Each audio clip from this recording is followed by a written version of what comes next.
My name's Dr. Kirin Hilliar. I am Australian, but I've been in Dubai for almost 10 years now. Currently, I'm, yeah, it goes fast. And so I've held a couple of different positions here in my time in Dubai, but at the moment I am Assistant Professor of Psychology at Herriot-Watt University's Dubai campus. So Herriot-Watt is a Scottish university, but we have campuses not just in the UK, but also here in Dubai and also in Kuala Lumpur in Malaysia.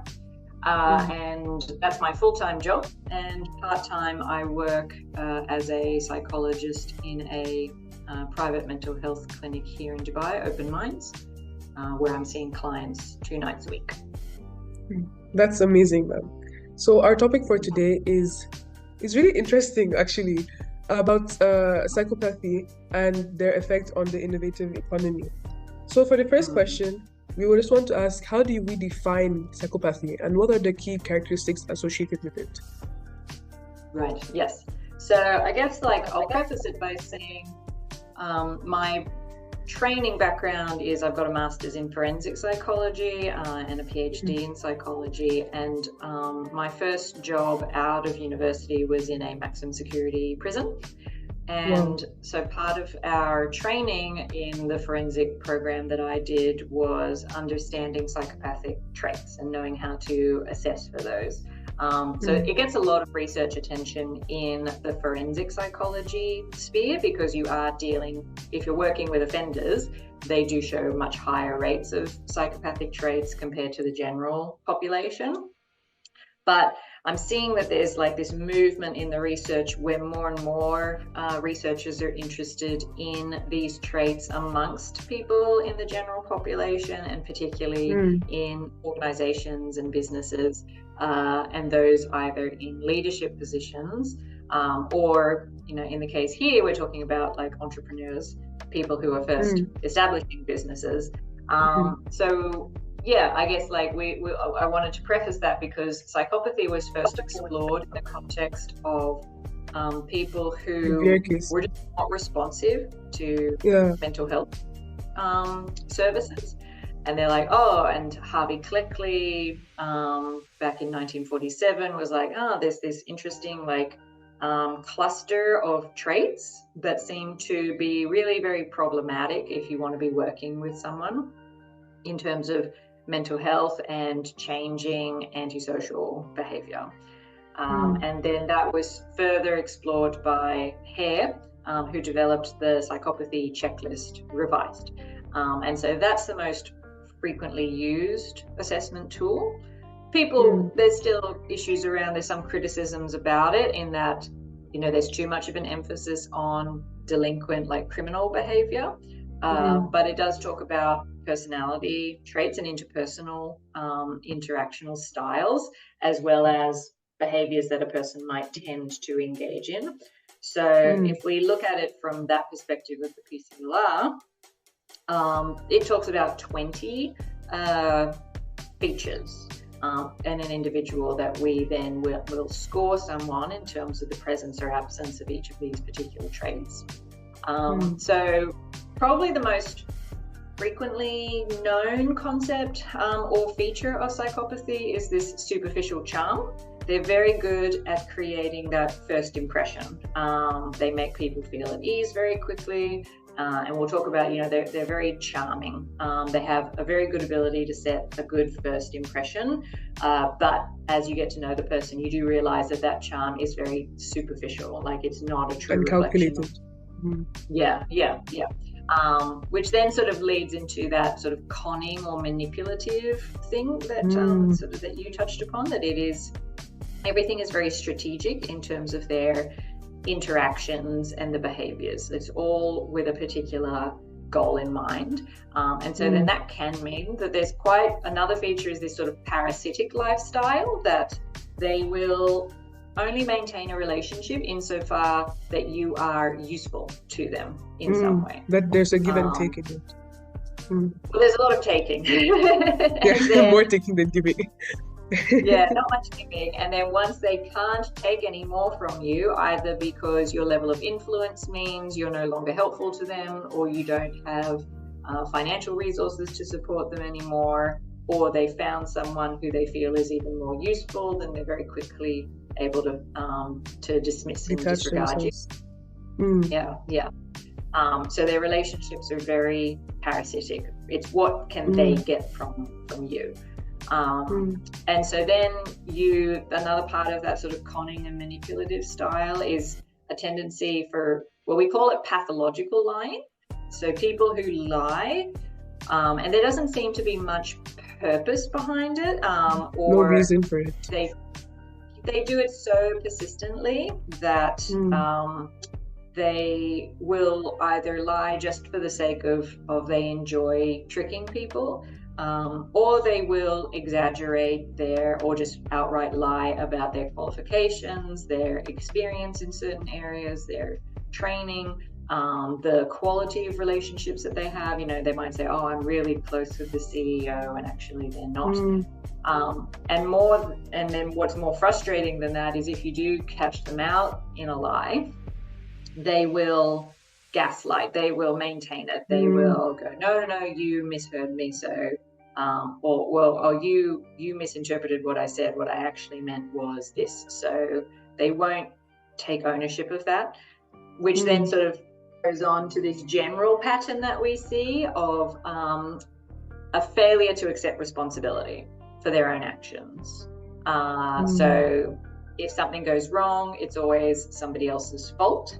Either they will often find a scapegoat, or they will lie in order to put the blame on somebody else. So they might say, well, I gave that project to this person, or I emailed my colleague when actually that never happened. Or it'll be, the society is against me for some way, or the system is rigged, or they don't have an ability to reflect and be able to take accountability for their own behavior. Chance, is there like an intersection or a link between this and a narcissistic personality disorder, like behavior? Yeah. Good point. Because psychopathy is not in the DSM-5, the Diagnostic and Statistical Manual for the American Psychiatric Association, and it's not in the ICD, which is the World Health Authority's International Classification of Diseases. So it's this weird little diagnosis that gets a lot of research attention in some areas, but is not actually a clinically applied diagnosis. So the way that I'll often explain it to people is you think of narcissistic personality disorder. So this person has a very grandiose sense of self, which is also another strong feature amongst people with psychopathic traits. They think they're great, and that therefore justifies a lot of their behavior, that, I'm better than you, so it's okay for me to use you in this very exploitative way. They don't feel bad about abusing people or taking advantage of people. They don't have that sense of guilt if something goes wrong. So then they don't feel like, I don't need to take responsibility because I don't feel bad about this, which makes it very hard for their behaviors to change. And so narcissism, or that narcissistic personality style, there's features of that. And then there's also features of antisocial personality disorder. And that's sort of characterized by a disregard for the rules, either because I'm so great and so then the rules don't apply to me, or the rules are stupid. So why would I abide by these things? The rules are wrong. I can be a lot more successful by disregarding the rules. So I was working in the prison with a young person, and this has always stuck in my mind because it sort of showed how different his worldview was to me.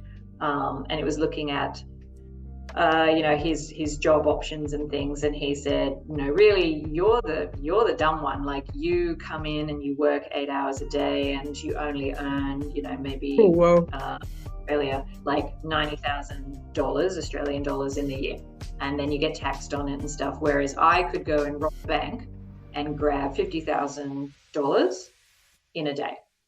Isn't that just way more effective, efficient use of my time? And I'm like, there's other things that go into that.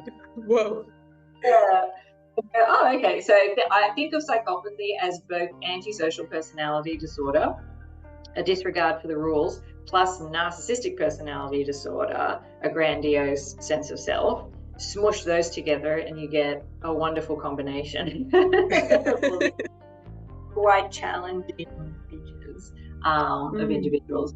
And so I touched upon like this callousness or this lack of empathy, and it's this lack of guilt.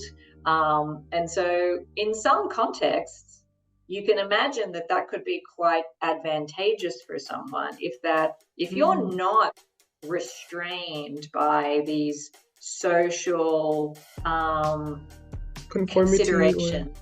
And concern about other people's well-being or their levels of stress, then that would free you up to be like, like this, if I don't have to think about that, look at all the things that I could do because I'm not constrained by these wider interpersonal concerns, because that doesn't bother me.